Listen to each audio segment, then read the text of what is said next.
میرے بھائیو، ایک اپنی عبادت ٹھیک کرو، نماز، روزہ، حج، زکوٰۃ، ایک اپنے اخلاق ٹھیک کرو۔ اگر تم مسلمانوں والے اخلاق اپنا کے اس ملک میں رہو تو اسلام کی ہوائیں چل جائیں، لوگوں کے لیے خیر بنو۔ ایک صحابی نے کہا یا رسول اللہ میں چاہتا ہوں سب سے بہترین میں ہوں، تو آپ نے کیا کہا؟ تہجد پڑھ، روزے رکھ، نفل پڑھ، صدقے کر، خیرات کر، حج کر، عمرے کر۔ آپ نے فرمایا لوگوں کی خدمت کر، تو سب سے بہترین انسان۔ اچھے اخلاق۔ ایک نے کہا یا رسول اللہ میں چاہتا ہوں میرا ایمان کامل ہو جائے، مکمل ہو جائے، تو آپ نے فرمایا تو اپنے اخلاق اچھے کر، تیرا ایمان مکمل ہو جائے گا۔ تو بھائیو، نماز روزے والے تو بہت سے مل جاتے ہیں، داڑھی پگڑی والے بھی بہت سے مل جاتے ہیں، اخلاق والے کوئی نہیں ملتے۔ معاف کرنے والوں سے دنیا خالی ہوگی، درگزر کرنے والوں سے دنیا خالی ہوگی۔ بیوی کو غصہ چڑھ جائے تو خامند پہ چڑھائی ہے، خامند کو غصہ چڑھ جائے تو بیوی پہ چڑھائی ہے، اولاد کو غصہ چڑھ جائے تو ماں باپ کی گستاخی ہے، ماں باپ کو غصہ چڑھ جائے تو اولاد کی ٹھکائی ہے، پٹائی ہے۔ یہ نہیں دیکھتے کہ یہ تربیت کا تقاضا ہے یا نہیں ہے۔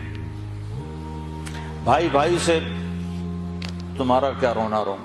میرے سامنے ہمارے علاقے میں یہ دو بھائی دیواریں ساتھ ہیں، ایک مر گیا، دوسرے کا مجھے پتا چلا اس کے جنازے میں نہیں جا رہا۔ میں نے اس کے بیٹے کو بلایا، میں نے کہا مرنے کے بعد تو سارے جھگڑے ختم ہو جاتے ہیں، چلے جاؤ۔ کہ نہیں جی ساڑی بنی نہیں ساری زندگی ہون کی بنانا۔ اور میں نے کہا اب تو وہ ختم ہو گیا ہے، جن باتوں پر تم لڑتے تھے وہ باتیں ختم ہو گئیں، اپنی ماں کا دودھ ہی یاد کر لو۔ یقین میرا صرف پڑوسی تھا، میں نے اس کے پاؤں پکڑے، ہاتھ جوڑے، نہیں گیا جنازہ۔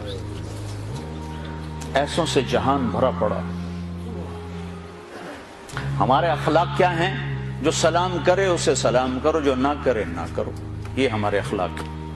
جو مسکرائے اس کے سامنے مسکراؤ، جو آنکھیں دکھائے اس کو وٹا دکھاؤ، یہ ہمارے اخلاق ہیں۔ آپ نے ارشاد فرمایا ساری زندگی کے تہجد گزار اور سارے دن کے روزے دار سے آگے نکل جائے گا اچھے اخلاق والا۔ چونکہ یہ مارکیٹ میں سودا ہے نہیں۔ اور سارے اخلاق کا نچوڑ ایک چیز بتاتا ہوں، یہ زبان قابو میں رکھو، سارے اخلاق قابو میں آ جائیں گے۔ مظفر آباد کشمیر میں ہماری جماعت تھی تو وکلاء کا وفد آیا ملنے، میں نے آدھا پونا گھنٹہ بات کی تو پھر ایک وکیل صاحب کہنے لگے جی ایک نصیحت کر دیں، آپ کی بہت ساری نصیحتیں سنی ہیں، ایک نصیحت کر دیں۔ تو میں نے اب مجھے دیکھو، میں نے کہا یہ زبان قابو میں، کہا نا نا نا کوئی اور بتائیں، کوئی اور بتائیں، کوئی اور بتائیں۔